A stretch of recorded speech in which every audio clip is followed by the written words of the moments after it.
এই টাকা শুধুমাত্র সচিব বা শুধুমাত্র প্রাইমারি বোর্ডের চেয়ারম্যান এর মধ্যে সীমাবদ্ধ নয়। এই টাকা আরও অনেক অনেক অনেক ওপর অবধি গেছে। আগামী দিনে অবশ্যই সিবিআই তদন্তে আপনারা সেটা দেখতে পাবেন। আমি আপনাকে বলছি 65 থেকে 69,000 সংখ্যাটা যাই হোক না কেন, এটা যে বাতিল হবে এটা 200% শিওর আপনি জেনে রাখুন। অন্তত হাইকোর্ট থেকে তার অর্ডারটা বাতিলই হবে। কোর্ট বোর্ডের ওপর ভীষণভাবে বিরক্ত। একটা তো বোঝা যায় যে কোন দিকে মামলার রায় যেতে পারে বা কি হতে পারে, তখন বলছে যে আপনারা যদি না দেন তাহলে আমি কি করতে পারি, তাহলে যত প্যানেল আছে, যতগুলো হয়েছে, যত চাকরি হয়েছে, তাহলে পুরোটাই আমাকে বাতিল করতে হবে। এটা এই মন্তব্য কিন্তু কোর্ট একবার না বহুবার করেছে। আমি জানি কার কার নাম আছে, কিন্তু আমি সেটা বলতে পারবো না। অনেক ঘোষ বোস, ওই কুন্তল ঘোষের পাশাপাশি ব্যানার্জি চ্যাটার্জিরও হতে পারে, তার নামও আছে। খুব ভালো সুন্দরভাবে দেখতে পাচ্ছেন বাংলায়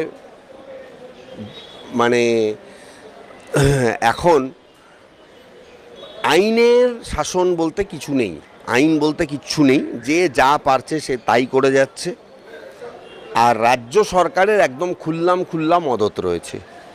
ভুয়ো ইন্টারভিউয়ের যে অর্থ, এই অর্থটা আমার কাছে অন্তত এটাই ব্যাপার হচ্ছে যে যারা ইল্লিগালি সিলেক্টেড তাদের একটা নামকা ওয়াস্তে ইন্টারভিউ নেওয়া এবং তাদের কাছ থেকে টাকা বার করার একটা প্রসেস। খালি খাতা দিয়ে সিলেক্টেড, এবার তাদের নামটা ধরুন এখানে তো প্রসেস অনুযায়ী হয়, প্রথমে রিটেন, তারপর ইন্টারভিউ, তারপরে অ্যাপয়েন্টমেন্ট লেটার। তাহলে ইন্টারভিউতে তাহলে সেই যে নামগুলো এলো, মানে রিটেনে যে নামগুলো এলো, তাদেরকে তো একটা ইন্টারভিউ করাতে হবে, সেইটা ভুয়োভাবে হয়েছে।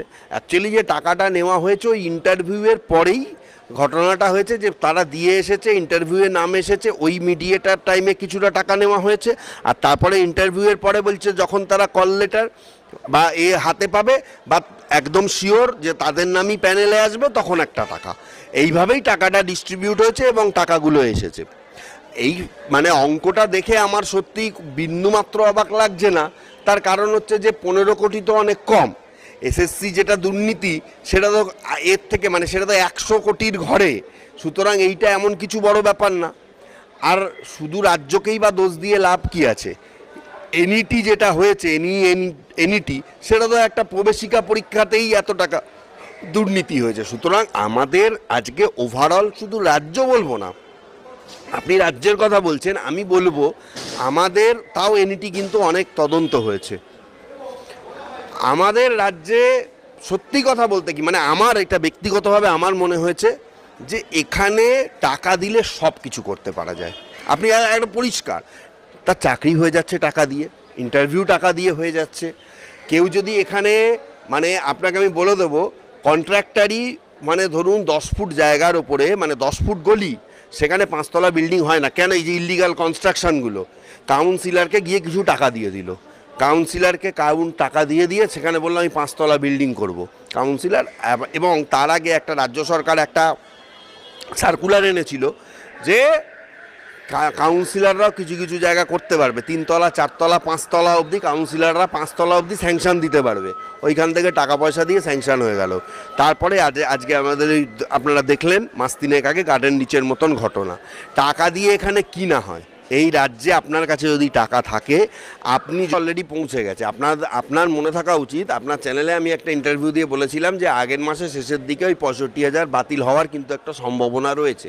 আমি আপনাকে বলছি 65 থেকে 69,000 সংখ্যাটা যাই হোক না কেন, এটা যে বাতিল হবে এটা 200% শিওর আপনি জেনে রাখুন। অন্তত হাইকোর্ট থেকে তার অর্ডারটা বাতিলই হবে এবং হাইকোর্টের কাছে এইগুলোও এসে পৌঁছেছে। কিন্তু আবার সেই একই জায়গায় ঘুরে ফিরে আসছে। হাইকোর্ট এখনও পর্যন্ত চেষ্টা করছে যোগ্যদের টিকিয়ে রাখার, এখনও পর্যন্ত, যার জন্য হাইকোর্ট একদম সমস্ত হেয়ারিং কনক্লুড হয়ে যাওয়ার পরেও কিন্তু ফাইনাল অর্ডারটা দিচ্ছে না, শুধুমাত্র এই একটা এভিডেন্স পাওয়ার জন্য যে যোগ্যরা যাতে কেটে না বাদ হয়ে যায়, যোগ্যরা যাতে থাকে, অযোগ্যরা যাতে চলে যায়। কিন্তু সেই এভিডেন্সটা কিন্তু বোর্ড বলুন বা বোর্ডের যারা প্রতিনিধি রয়েছে, যারা হাইকোর্টে রিপ্রেজেন্ট করেন, তারা কিন্তু এখনও পর্যন্ত দেননি, যার জন্য আপনি ফাইনাল অর্ডারটাও দেখতে পাননি। কিন্তু কোর্ট কতদিন বসে থাকবে? আলটিমেটলি তারাও বাধ্য করছে যে টোটাল যত প্যানেল 69,000 70,000 টোটালটাই আবার সেই বাতিলের পথে চলে যাবে। আপনি কি করবেন? আপনার কিছু করার নেই, যার জন্য কোর্ট করছে।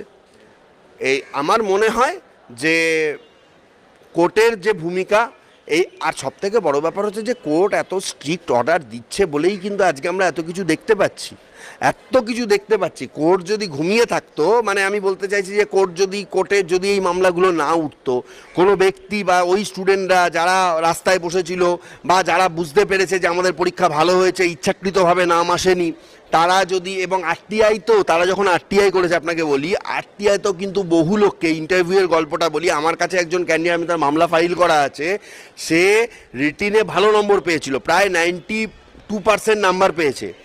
এইবার সে রিটিন পরীক্ষায় তো কোনো নাম্বার কত পেয়েছে এক্স্যাক্টলি ফিগারটা তো কাউকে জানানো হয় না। এবার সে ইন্টারভিউ কল পেলো, ইন্টারভিউয়ে আর সব থেকে বড় ব্যাপার, আপনি অবাক হয়ে যাবেন, প্রাইমারিতে ইন্টারভিউ কত নম্বরের হয় জানেন? মাত্র 10 নম্বরের, অনলি 10 নম্বরের এই ইন্টারভিউয়ের জন্য আজকে এত কোটি কোটি টাকার খেলা। আমার বক্তব্য হচ্ছে যে আমি যখন এই মামলাটা, আমার মামলাটা অনেক দিন ওঠেনি, বহু আগে একবার উঠেছিল, বছর 2 আগে মামলাটা, আমি বলেছিলাম একটাই কথা যে মাই লর্ড, আমি যদি 92 রিটেনে পাই, আমি কি ইন্টারভিউতে 0 পেয়েছি? কারণ আমি দেখতে পাচ্ছি আমারই জেলায়, মানে যে জেলা থেকে উনি মামলা করেছিল, প্রবাবলি মেদিনীপুর বা বর্ধমান, আমার এই মুহূর্তে মনে নেই, আমারই জেলায়, মানে আমার ক্লায়েন্টের জেলায় যে পেয়েছে 89, সে ইন্টারভিউ দেওয়ার পরে চাকরি পেয়েছে। কেন 89? যখন আমি জানতে চাইলাম লাস্ট কত নাম্বার অবধি রিটেন